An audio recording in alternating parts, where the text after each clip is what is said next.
I want to save something in my memory, what I'm I click on my memory button, right? So this gets me into the memory and it should show 30, which means that there's nothing saved right now. So I am going to write my name. Okay, so I'm gonna click the A. I'm gonna scroll over till I find the one that I want. And once I get there, I'm gonna click this top button that says memory and the little enter sign. Okay, so I'm gonna click on that. I just put the F in the number 30 slot. Okay, so now I need to put what's the next letter. So I'm gonna put A. I'm gonna find the I. Okay, I'm gonna hit this next button. Okay, and now I'm gonna come here again. I'm gonna find the S. Okay, and I hit the next button. Now I'm gonna find the H. Nope. Now I'm gonna hit the next button. I click this one again. I find the E, and that's my next button. Then I click here. I find the R.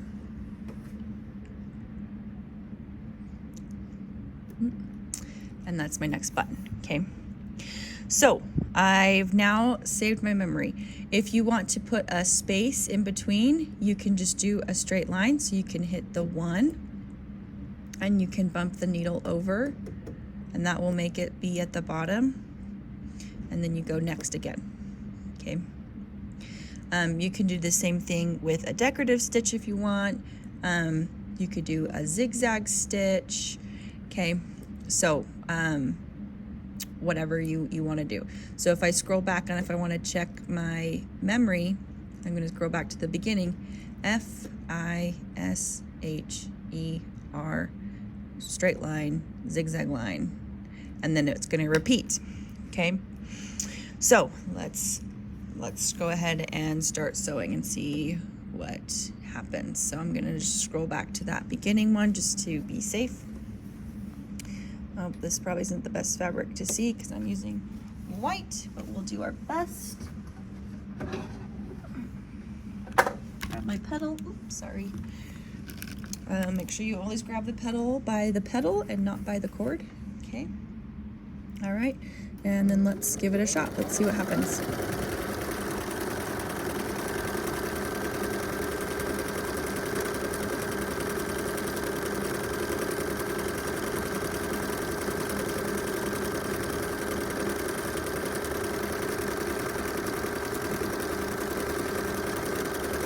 Okay, and you see that it repeats when it's done. So it's at the R, I, and then back to the F.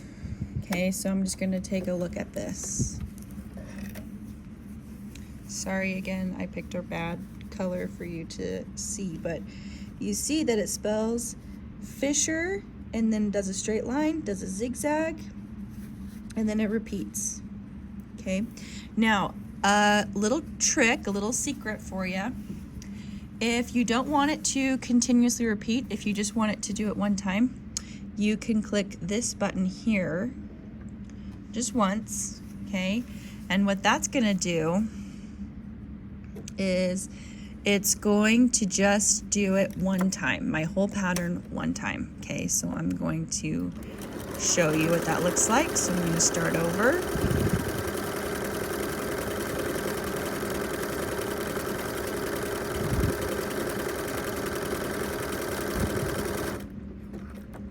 So even though I'm still pushing my pedal right now, but it's just automatically stopped, okay, where it needs to be.